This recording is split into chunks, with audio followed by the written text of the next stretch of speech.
Hola, ¿qué tal? Bonjour Blandine. Nous nous retrouvons aujourd'hui pour une nouvelle interview. Donc, j'avais déjà publié il y a quelques semaines une interview de Charlène pour qu'elle nous parle de son expérience à Barcelone. Et aujourd'hui, on se retrouve avec Blandine. Merci beaucoup d'avoir répondu à mon invitation. Mais bonjour Florence et merci de m'inviter. Blandine, aujourd'hui, je t'ai invitée pour cette interview parce que donc tu es française, tu habites en Espagne et quand tu es partie vivre en Espagne avec ton compagnon, tu avais déjà tes deux enfants, c'est bien ça, si je me trompe Oui, pas? Alors, du coup, ce qui m'intéresse aujourd'hui, c'est d'aborder un peu le thème de ben voilà, comment on part s'installer en Espagne quand on a des enfants, comment on gère l'arrivée avec une famille, et puis comment ça se passe l'intégration des enfants, la scolarité, etc. Et puis aussi tout ce qui est autour de la langue, du français, du bilinguisme, puisque toi, tu peux nous apporter ton regard de maman, mais aussi ton regard de professionnel, puisque tu donnes des cours de français à des petits expats, comme tu les appelles. tout à fait. Alors, pour commencer, est-ce que tu peux nous expliquer un peu dans quel contexte tu es partie t'installer à Cordoue, c'est ça? Oui, oui, donc effectivement, je suis à Cordoue, en Andalousie. On s'est installé en 2019, donc ça fera 5 ans là à la fin de l'année. Voilà, en fait, bon, c'était pas tout à fait la première fois que je partais vivre en Espagne puisque j'avais déjà fait une année d'Erasmus quand j'étais étudiante. J'avais fait une année à Saragosse. Oui. Et mon mari aussi, il avait fait un stage de fin d'études à Valence et c'est vrai que on a toujours bien aimé ce pays. C'est un pays qui nous a toujours beaucoup attirés et on avait toujours cette petite idée dans un petit coin de notre tête de venir vivre ici, voilà. Et puis il y a une occasion, une opportunité professionnelle qui s'est présentée de son côté et donc voilà, on a sauté dessus Mhm. et voilà, moi j'étais professeur des écoles en France Ouais. et voilà donc lui était et il est toujours ingénieur. Mhm. Et voilà, mes enfants avaient 3 ans, le grand avait 3 ans, et le petit était un tout petit bébé, il avait 3 mois. Waouh! Ah oui, donc l'aventure totale là. C'est ça. Ok. Et donc, comment est-ce que vous avez préparé déjà un peu votre départ en Espagne, en sachant que bon, quand on part soit tout seul, soit en couple, mais qu'on n'a pas d'enfants, on peut se dire bon, allez, on va s'installer, on va voir. J'imagine que quand on a des enfants, il y a d'autres enjeux et ça demande peut-être un peu plus de préparation. Est-ce que tu te souviens, toi, un peu les étapes qui ont précédé votre départ, votre déménagement en Espagne? Oui, bah, c'est vrai que j'ai essayé pour le plus grand, d'expliquer le plus possible, voilà, avec des mots à hauteur d'enfant. Je me souviens que j'avais fait un petit calendrier, tu sais, un petit calendrier, avec les étapes, un petit peu les échelons, Ouais. ce qui allait se passer pour qu'il essaye de visualiser un petit peu. Euh, on avait fait aussi un voyage de repérage 1 mois avant le grand départ bon, à la base, c'était pour chercher un appartement sur place, mais c'était aussi pour lui, on l'avait emmené et c'était pour qu'il puisse, voilà, qu'il puisse se projeter dans cette nouvelle vie. Mhm. Après, au niveau des écoles, voilà, on n'avait pas. Je m'étais dit qu'on verrait sur place. On n'avait pas cherché d'école en amont Oui. euh, parce que ça dépendrait. Voilà, on a cherché l'appartement quand même relativement peu de temps avant et donc ça allait dépendre un petit peu du quartier, etc. Donc Mhm. Oui, on a exactement. cherché ça une Sachant façon. qu'en Espagne, si je me trompe pas, alors je suis pas spécialiste du système scolaire parce que moi j'ai jamais fréquenté, enfin, je suis allée à l'université en Espagne mais pas Mm. à l'école. L'école est obligatoire à partir de 6 ans, c'est ça? Euh, c'est une bonne question. Je pense que oui. En tout cas, la grande majorité des enfants y vont à 3 ans. Oui, vraiment, ouais. Mhm. J'ai jamais rencontré un enfant Ouais. de moins de 6 ans qui n'allait pas à Mhm. l'école. Je pense que Ouais. c'est... Ouais. Mhm. Oui, oui, de toute façon, c'est très courant, de toute façon, qu'ils Oui. aillent effectivement à l'écet donc, Donc l'arrivée, voilà, pour toi, pour ton conjoint, ton fils, bon, le petit est de 3 mois, j'imagine qu'il se rendait pas très très bien compte. Ça s'est passé comment à l'arrivée? Vous vous êtes adapté assez facilement ou est-ce qu'il y a eu Bon, il y a toujours des moments où c'est un petit peu chaotique, un petit peu difficile, mais de manière générale, comment tu définirais ce processus? Ça a été, oui, c'est vrai que ça a été un peu rock'n'roll parce que c'est vrai que bah, il y avait déjà effectivement l'arrivée du petit qui était, voilà, il y avait cette nouvelle vie à quatre aussi qui se construisait. On avait eu à peine le temps de se faire nos nouveaux repères avec l'arrivée du bébé que déjà il fallait s'en créer de nouveaux. C'est vrai que pour mon petit, ça fait, enfin le grand qui avait 3 ans, ça faisait beaucoup de changements d'un coup. Ouais, Avec l'arrivée du petit frère. Il a fait un petit peu d'école en France aussi. Il a fait sa rentrée en France. d'accord. Donc il a fait 2 mois d'école en France. Mhm. Parce qu'on a déménagé fin octobre. Donc voilà, il y avait eu voilà, tous ces grands changements d'un coup et ça a été un peu dur. Et c'est vrai que je me suis dit, bon, on va pas, je me suis dit, voilà, on va prendre notre temps. Je l'ai pas inscrit à l'école tout de suite. D'accord. Il est resté à peu près, il est resté 2 mois avec moi à la maison. Oui, Voilà, de toute façon, c'était assez long parce qu'il fallait faire les démarches, tu sais, il fallait obtenir le nier, etc. oui. Il y avait la sécurité sociale, il y avait plein de choses à faire et voilà. De toute façon, le temps administratif était un peu long et finalement, ça tombait bien parce que voilà, ça nous a laissé le temps voilà, de trouver nos marques dans l'appartement, dans le quartier, dans Très la bien. ville, Ouais, de ouais, se ouais. familiariser un petit peu avec la langue parce qu'il parlait pas du tout espagnol, Mhm. parlait pas un seul mot, donc voilà, ça a permis de s'acclimater. Oui, exactement. Oui, pour tout ce qui est administratif, donc j'ai fait une vidéo sur le nier que je vais Hmm. mettre en lien ici ou ici. Je sais pas trop quand ça s'affiche sur YouTube, je sais jamais de quel côté c'est. Et donc au moment donc où tu as pu, enfin où administrativement c'était possible et puis où tu as senti que ton enfant était prêt. Comment ça s'est passé pour le choix de l'école pour le grand et puis de la crèche peut-être pour le petit? Je ne sais pas si tu l'as mis tout de suite à la crèche. Oui, alors donc pour le grand, effectivement, il n'y a pas de carte scolaire comme en France.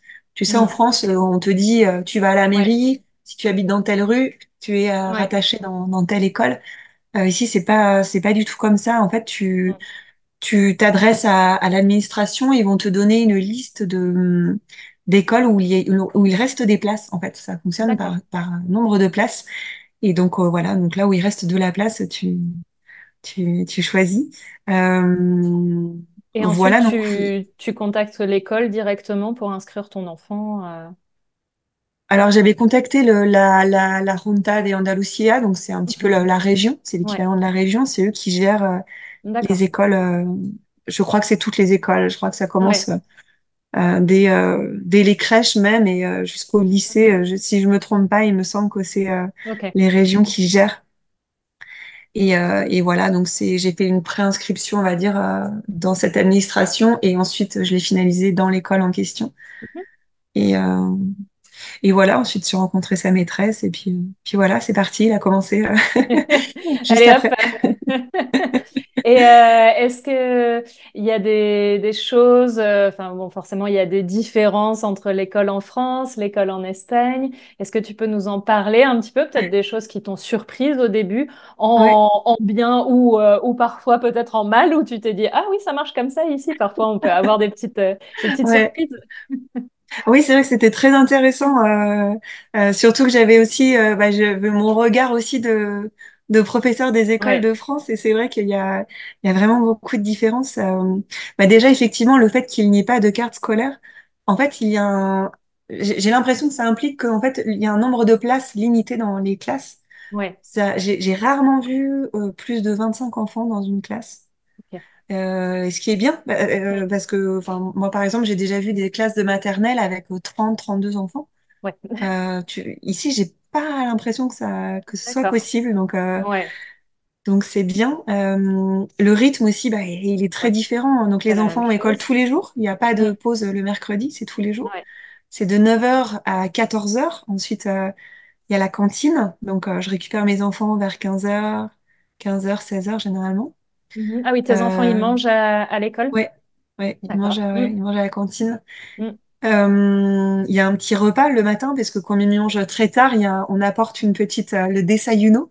Donc on Ouais. apporte, c'est les parents qui préparent une petite collation pour le matin. Donc généralement c'est tu sais, un petit sandwich ou un gâteau, un fruit. Voilà. Mm. Oui, ce serait un peu l'équivalent du goûter en France que tu donnes à ton enfant Ouais, l'après-midi, mais là, du coup, c'est le matin pour pouvoir c'est ça, tenir. c'est le matin. Ouais, exact. Mm. Les vacances aussi c'est très différent. Ouais. En France, tu as des vacances, il y a les 15 jours à la Toussaint, les 15 jours de Noël, tu as les 15 jours en février, 15 jours au Mm. printemps. Ici, c'est très différent. Il y a seulement, en fait, on commence autour du 10 septembre. Ensuite, il y a 2 semaines à Noël, Mhm. jusqu'au Roi Mage. Et ensuite, il y a seulement une semaine à Pâques. C'est tout. Et Ouais, donc, il y le a, rythme entre est Noël intense. et juin, il y a seulement une semaine de vacances. Bon, après, il Ouais. y a des ponts, il y a des jours fériés avec des ponts, etc. Mais Ouais, c'est c'est vrai qu'il n'y a assez... pas, ouais, il y a pas les vacances, et puis il n'y a pas les zones de vacances scolaires comme en Non, France où non, il y a non, ça n'existe pas. certaines zones qui sont en vacances, d'autres non. Non, quand j'explique ça à mes amis espagnols, ils sont là, mais qu'est-ce que c'est que ce truc? Oui, Donc oui, effectivement. J'ai fait une vidéo en espagnol aussi, donc avec mon compagnon pour comparer un peu les systèmes scolaires français et espagnols. Donc on a parlé, bon, de nous, de nos propres expériences, mais ça fait longtemps qu'on n'est pas allé à l'école. Donc voilà, c'est bien que tu nous apportes ouais, des nouvelles un peu plus fraîches, on va dire. ouais, Et donc toi, ton fils aîné, puis maintenant l'autre, ton deuxième fils, ouais. j'imagine maintenant va à l'école. Oui, Tu as choisi de les scolariser dans des écoles locales, pas oui, oui, fixes. oui, ils sont dans des écoles publiques. Mm.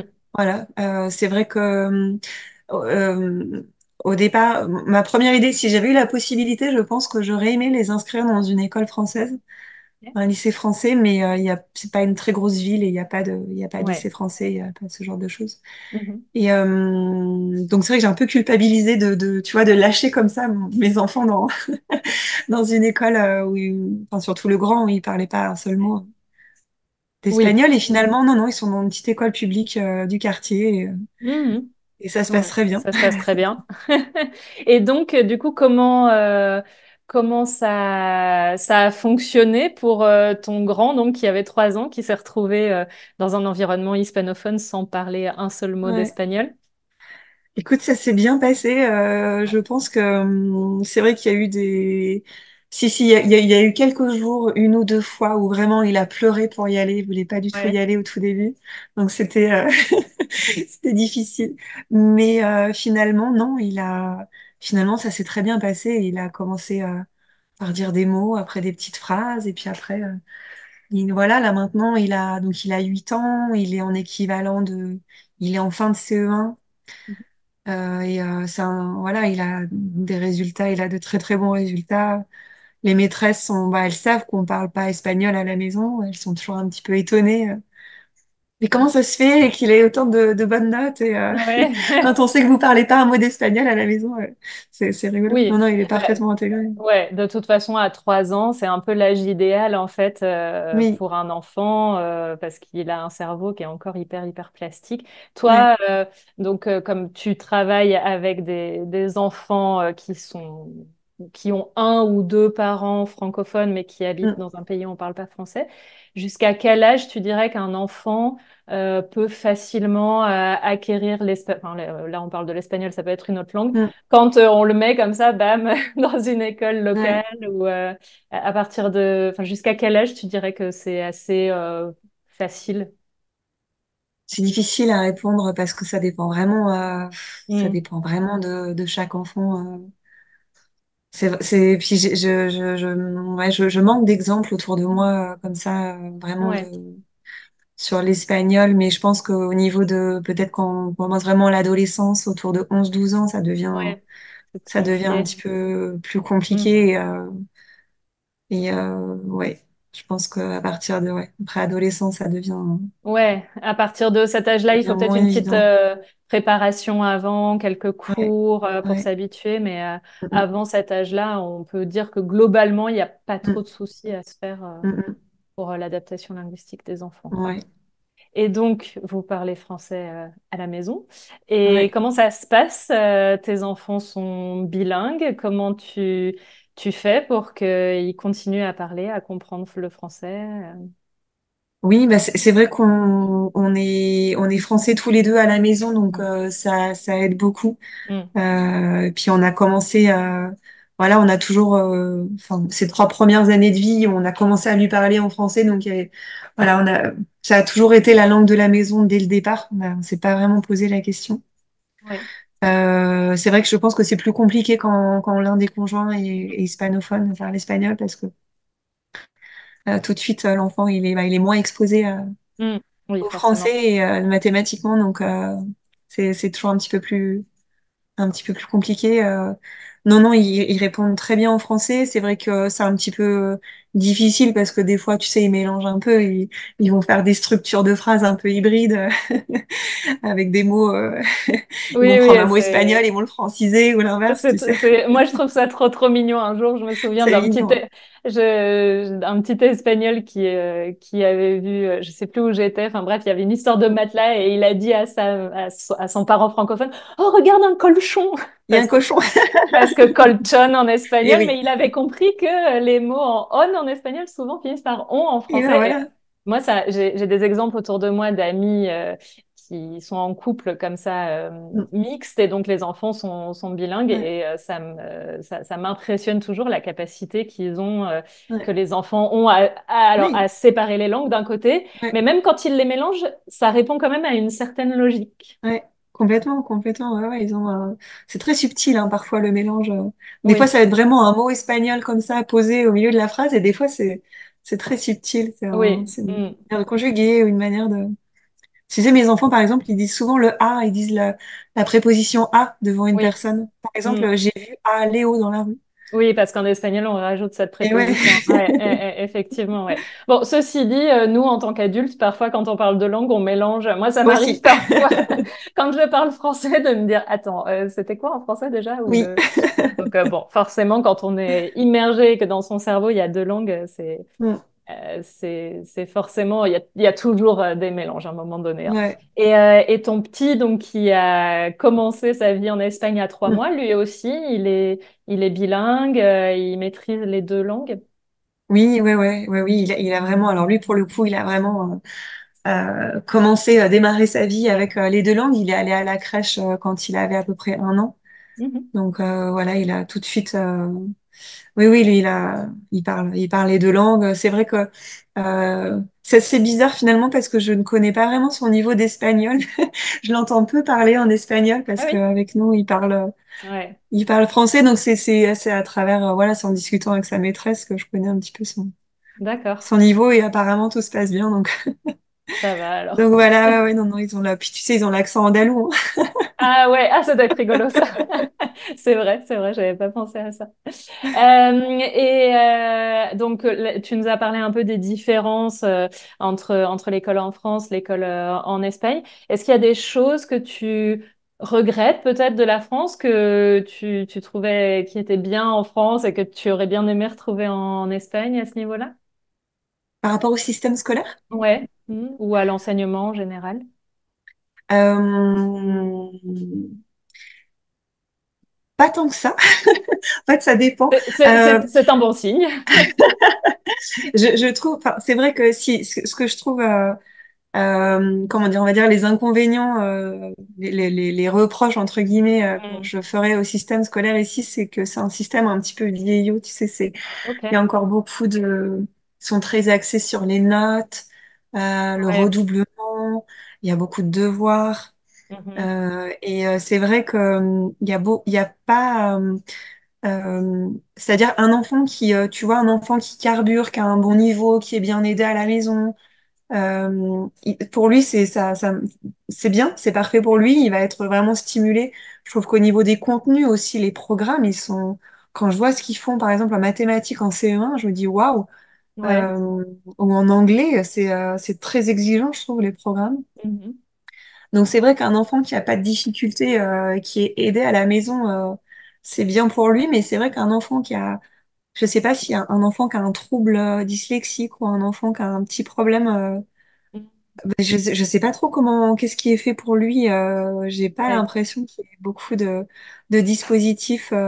D'accord. Pour aider ces enfants-là, il y a beaucoup, tu vois, par exemple, il y a beaucoup d'académies pour de Oui. soutien scolaire pour Mm. les enfants. Souvent, comme ils terminent très tôt l'après-midi, Mm. ils vont prendre des cours d'anglais, ils vont prendre des cours de soutien de maths ou de. Oui. J'ai l'impression que ça retombe beaucoup sur les parents et sur. Oui, parce que ces académies, c'est des trucs privés, donc Oui, il faut voilà. payer. Mm. Donc, si les Ouais, parents ont des ouais, moyens, mais ouais, effectivement, ouais, c'est très commun d'aller à l'académie, prendre ouais, là où en France, on ferait de la musique ou du sport, ouais, souvent c'est ouais ouais. anglais ou ouais. Et quelque chose, une question qui peut être aussi euh, tu vois, soulevée par des parents. C'est vrai que financièrement, en France il y a la CAF, etc. Mm. Est-ce que en Espagne, je connais déjà la réponse, mais est-ce qu'en Espagne, il y a ce genre de choses? Non, Mm. non. Il y a pas de CAF, il y a pas d'allocation familiale. Enfin, il y a peut-être des choses vraiment pour des personnes qui ont peut-être de très bas revenus, mais la grande majorité des gens, non. Il n'y a pas de Ouais. CAF, il n'y a pas d'allocation de rentrée scolaire, par exemple. Mm. Et ce qui est assez paradoxal, parce que finalement, le coût de la rentrée est assez, même dans le public, le coût de la rentrée est assez élevé. Par D'accord. exemple, en maternelle, on leur demande d'acheter une méthode, tu sais, avec des livres et tout ça. D'accord. Et là, en maternelle, mais je t'assure, j'en ai pour 200, 250 € de livres. Ok, oui, donc il faut prévoir ça dans le budget. En fait, Ouais. l'école, elle est gratuite, mais il y a quand Ouais, même ouais, on a une un liste, coût on a une associé. liste comme ça. Alors les grands, par contre, non, il y a un petit, je sais pas si c'est la région, si c'est dans toutes les Mm. régions, mais Oui, ça mon dépend. grand, il a comme un bon, il peut, tu vois, les enseignants donnent une liste de livres à acheter et D'accord. on a un bon pour, voilà, en gros, ils sont gratuits, quoi. On peut les retirer Mm. dans une librairie gratuitement. D'accord, ok, très bien.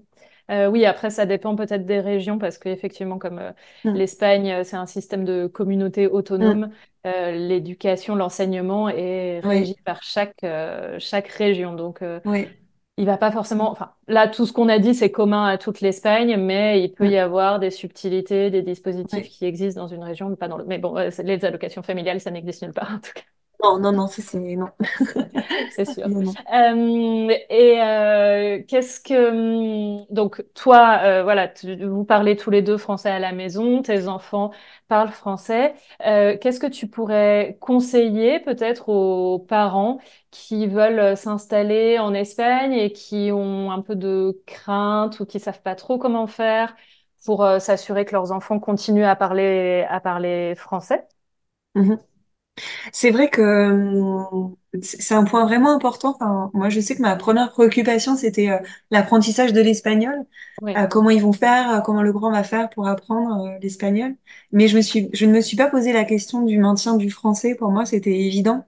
oui, Et on parle français, donc mon enfant va parler français. Mais en fait, non, c'est pas du tout une évidence, pas du tout.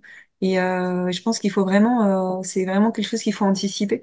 Euh, Vraiment, le maintien du français à la maison, comment faire pour que mon enfant continue déjà à parler français à la maison, mm. Si ça peut et comment faire aussi pour arriver. qu'il apprenne à l'écrire quand, Oui, en si par plus, exemple ils vont dans une école espagnole, il va apprendre à écrire en espagnol, mais quand est-ce qu'il va apprendre à écrire en français? lire et écrire en français, ouais, effectivement. Et Mm, puis ça peut arriver qu'un enfant refuse de mm, parler la langue. Finalement, moi, mm, autour de mm, moi, j'ai des amis qui parlent espagnol à leur enfant. Alors eux qui sont pas dans le même contexte parce qu'ils sont en France avec l'autre ouais, conjoint qui est français, qui parlent espagnol à leur enfant, mais l'enfant répond ouais, en français, quoi. Donc ouais. ouais, il y a. Oui, oui, ça peut arriver, c'est bien plus fréquent Hmm, qu'on ouais, l'imagine. Ça s'appelle du hmm, bilinguisme réceptif, quand l'enfant est capable de d'accord. recevoir une information, mais Ouais, pas de la produire. Donc, ouais, hmm, c'est assez fréquent et vraiment, il faut se faire aider. ouais. Il y a beaucoup de problèmes qu'on rencontre et en fait, on n'est pas du tout les seuls à les rencontrer.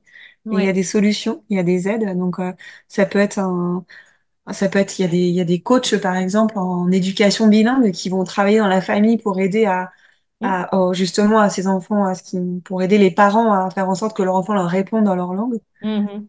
Et puis, tu as aussi donc des professeurs comme moi qui aident les Mm. enfants à vraiment apprendre à lire, à écrire dans cette Ouais. langue-là. Oui, donc si les cours de Blandine et voilà, ce que Blandine propose vous intéresse, je laisse le lien juste en dessous de la vidéo.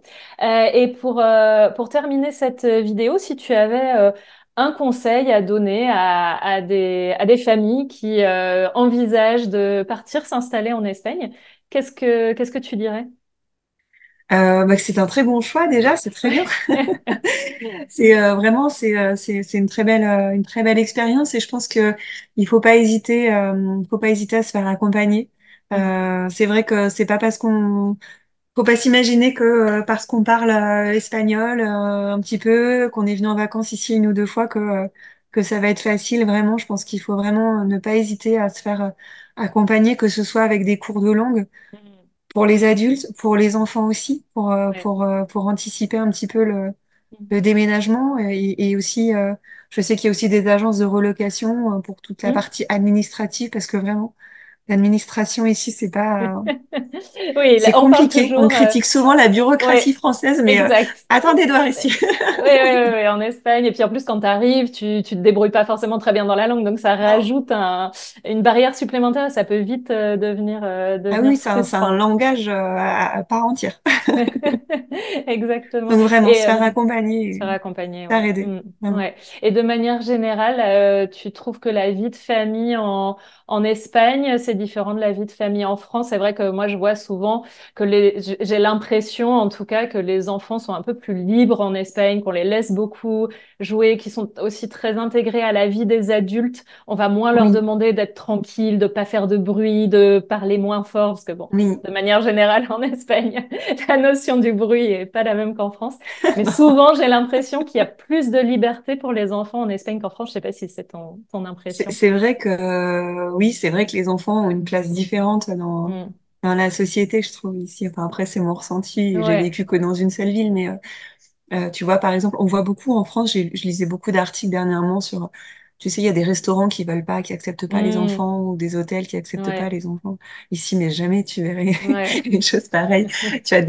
Si tu vas dans la rue à 23 heures, tu vas voir des terrasses avec des enfants dans les poussettes. Ouais. Et tout se passe bien. Oui, c'est normal. On emmène son enfant là où on va. On s'arrête pas de vivre parce qu'on Exactement, a on un l'emmène enfant, quoi. partout. Là, en ce moment, il y a la feria à Cordoue. Donc, c'est une énorme fête Mm. avec beaucoup de musique, beaucoup de bruit. Mm. On emmène les enfants. Mm. C'est vrai que ils sont beaucoup plus libres au niveau des horaires, au niveau Oui. du Mm. rythme de vie. Ouais. C'est beaucoup plus cool. Ouais, effectivement. Très bien, bah merci beaucoup Blandine pour ton témoignage. Donc, j'espère que s'il y a des familles qui nous regardent, des parents qui envisagent, voilà, qui avaient des questions sur voilà, l'inscription des enfants à l'école, la Mm. langue, etc., j'espère qu'on a répondu à leurs questions. Si jamais c'est pas le cas, ils peuvent laisser les questions dans les commentaires sous la vidéo. Et puis sous la vidéo, je mets aussi le lien vers ton école en ligne pour les petits expats Très bien, qui merci donc beaucoup. ont un ou deux parents qui parlent français mais qui habitent dans Oui. un pays non francophone. Merci beaucoup, Mais Blandine. merci à toi, Florence, c'était un plaisir. À bientôt. À bientôt, au revoir.